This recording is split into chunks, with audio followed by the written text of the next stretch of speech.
Uma das razões que mais eu me orgulho, eu digo a vocês, de todo o coração, é de ser nordestino. De defender a minha cultura, porque a cultura nordestina, só existe duas culturas fortes no Brasil, é a cultura gaúcha, as tradições, né, dos pampas, da guerra, né, das farroupilhas, mas nessa outra divisão, a cultura nordestina, ela deixa muita ênfase, ela tem uma abrangência muito grande de assuntos, desde as nossas danças, as nossas músicas, as nossas comidas, as religiões praticadas aqui nessa região, o modo de falar, o modo de viver e o modo de pensar do nordestino. Então nós somos um povo coeso, aí, no qual nós temos uma cultura assim, muito forte, muito abrangente, praticada no dia a dia de nossos povos, de forma que nós nos orgulhamos e quando nós defendemos a cultura nordestina, na verdade, nós estamos defendendo nós mesmos. Então, desde a parte da comida nós poderíamos frisar com muita ênfase a cultura, por exemplo, da pamonha, da canjica, que é muito praticada aqui, né, do forróis, já para as partes das danças, nós poderíamos falar também do forró, da capoeira principalmente da tradição nordestina, na qual eu me incluo, defensor da cultura nordestina, do pega de boi, da vaquejada, das cavalhadas, das cavalgadas. Isso aí para mim é um orgulho muito grande. Eu particularmente acredito, se eu não fosse evangélico como eu sou, eu acredito que se eu fosse espírita, eu acreditaria que em outra encarnação passada, claro, eu teria sido vaqueiro e vaqueiro da Caatinga. Eu me identifico muito com essa cultura. É certo que eu sou do Agreste, eu sou da região do Agreste, mas no meu aprendizado dos meus antepassados, eu aprendi muito a amar a cultura nordestina, a missa do vaqueiro em Serrita, né?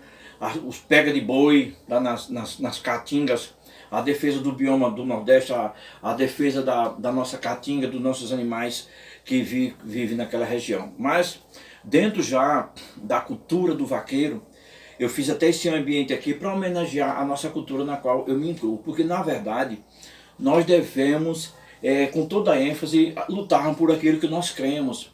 E nesse ambiente aqui, uma das peças que eu gostaria de mostrar para vocês, uma peça antiga, que ela é muito utilizada nas antigas casas nordestinas, onde as pessoas muitas vezes passando por grande dificuldade, nós não tínhamos açúcar em nossos lares, na casa do agricultor faltava açúcar, e naquela época não havia energia elétrica que temos hoje. Então a grande maioria das ferramentas, todas as ferramentas eram ferramentas manuais. E uma das peças que sempre havia, em muitas casas assim, já um pouco mais privilegiada do nordestino, que tinha sua propriedade, era um moinho desse aqui de moer cana. Por quê? Muitas vezes faltava, vamos dizer assim, faltava o açúcar, né, para botar no mingau do menino, né, para botar lá no engrossante. O que fazer se não tinha açúcar?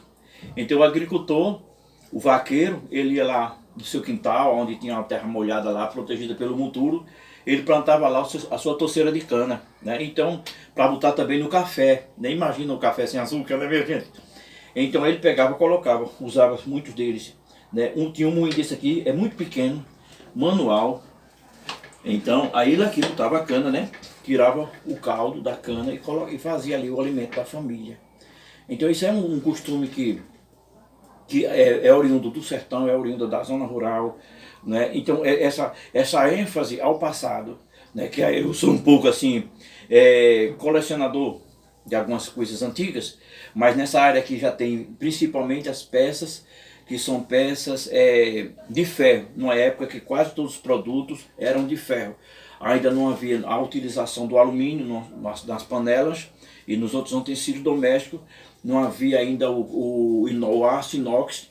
Então as pessoas faziam, os utensílios domésticos eram fabricados principalmente de ferro, ou se não de alpaca. É um produto que eu vou mostrar aqui a vocês, as peças feitas de alpaca, que quase não é conhecido, né, em nossa região. Então, eu quero que vocês, sempre que possível, nos ajudem. Se alguém tiver uma peça antiga da zona rural e quiser nos doar para nós, a gente tem uma pretensão de fundar um museu, o Museu do Vaqueiro, o Museu do Sertanejo. Aqui já está a parte do embrião. Então a gente desde já vai eternamente agradecer. Ainda ontem eu fui à zona rural visitar algumas casas de farinha e comprei todos os maquinários manual daquelas peças de madeiras antigas de uma casa de farinha, que o que não faltava na casa do trabalhador, do agricultor antigamente era a casa de farinha, né? Era o principal alimento do sertanejo, do agricultor, era a farinha de mandioca, né? Nós quando nós nascemos, após sairmos, né, do leite materno, então já ali a nossa mãe já fazia os nossos mingau, os nossos engrossantes com a farinha da mandioca, ali peneirada, né? E ali nós fomos criados e alimentados. Na nossa infância terna, né? Minha mãe usava o leite da cabra. Usava o leite da cabra a farinha de mandioca ali peneirada, ela fazia aquele engrossante e nós crescemos fortes, saudáveis, né? Então eu acho que no DNA do nordestino, se for fazer o DNA, já vejo que tem um pouco lá, né, da farinha da mandioca. Nós consumimos muito, e nessa região que eu fui ontem, quase toda casa tinha uma casa de farinha, mas destruíram com o tempo as pessoas. Destruíram aquela roda de carro de farinha, a prensa, o pessoal cozinhou o feijão, botou lá para cozinhar a panela.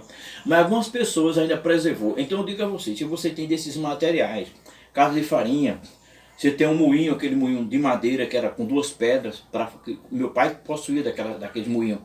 Ele colhia o milho, deixava o milho lá secar, secar lá no roçado. E quando aquele milho estava seco, ele trazia para casa, forrava uma lona ali, botava o milho ali. A gente debulhava, meus irmãos mais velhos debulhavam aquele milho, meu pai colocava lá numa espécie de reserva, né, de zinco bem grande que tinha na sala da nossa casa.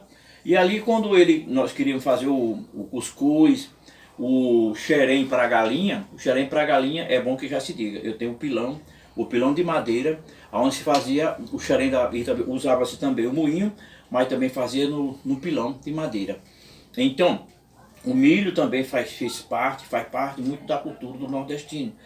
Então, eu quero dizer para vocês que eu estou feliz de ter feito essa espécie aqui, espero que vocês gostem, porque nós só vamos somente defender a cultura nordestina, defender os nossos hábitos, nossa cultura, nossa alimentação, nossas danças, né? Tudo que tem de bom nos nordestinos, que são todos nós. O melhor do Nordeste somos todos nós.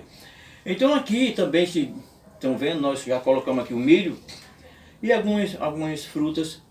Esse era um hábito também que ascende ao nosso antepassado, né? Meu pai, ele colocava ali na cozinha um arame pendurado ali na madeira, naquela casa de taipa onde nós nascemos e crescemos até pouca tenra idade. Ele colocava ali um arame e pendurava a banana ali, para os ratos não virem comer a banana, né? E também ele tinha o hábito de colocar alguns milhos das melhores espigas. Ele deixava secar, depois trazia para casa e pendurava ali no aceiro da casa. Porque ali, quando chegasse perto da outra safra, ele debulhava aquele milho, ou debulhava antes e colocava em garrafa, colocava ali um pouco de Deterfon, que era o que ele usava, uma espécie de inseticida naquele milho que não servia para consumo, só servia para nas próximas safras, nas próximas chuvas, ele limpar ali o roçado e plantar novamente o seu roçado de milho. Então esse era um dos hábitos, dos costumes das pessoas que moravam na zona rural. Então é uma riqueza de detalhe, porque na verdade quando nós homens, mulheres também, né? Quando nós chegamos à idade que chegamos, graças a Deus, uma das coisas que nós vamos ter com toda certeza é a barriga grande, cabelo branco, um pouco calvo, pouco libido, né? E muita informação na cabeça. E é necessário que os nordestinos, o povo brasileiro, ocupem-se também de transmitir às futuras gerações como era que vivíamos, como eram nossos costumes, nossos hábitos, para que nós nos honramos e nós sermos brasileiros e assim defenda com mais ênfase a nossa pátria. Porque um povo que não conhece o seu passado, não conhece a sua história, ele não é um povo, é uma pessoa que facilmente ele é manipulado por outras culturas. Então é isso que nós devemos com toda a honra segurar a nossa cultura, segurar os nossos antepassados, honrarmos nossos antepassados, honrarmos nossos heróis, honrarmos as pessoas que nós amamos, que fez coisas muito importantes para o nosso Brasil. Então essas pessoas elas devem ser honradas, consideradas, não é mesmo? Para que nós tenhamos em quem nos espelhar, porque o que está faltando hoje no brasileiro é uma falta de identidade, não saber quem é, não saber de onde veio, não conhecer a sua história, não se orgulhar do povo, dos seus antepassados, não se orgulhar de onde veio. Então, Parabéns para vocês que assistiram esse vídeo com toda a paciência e até mais.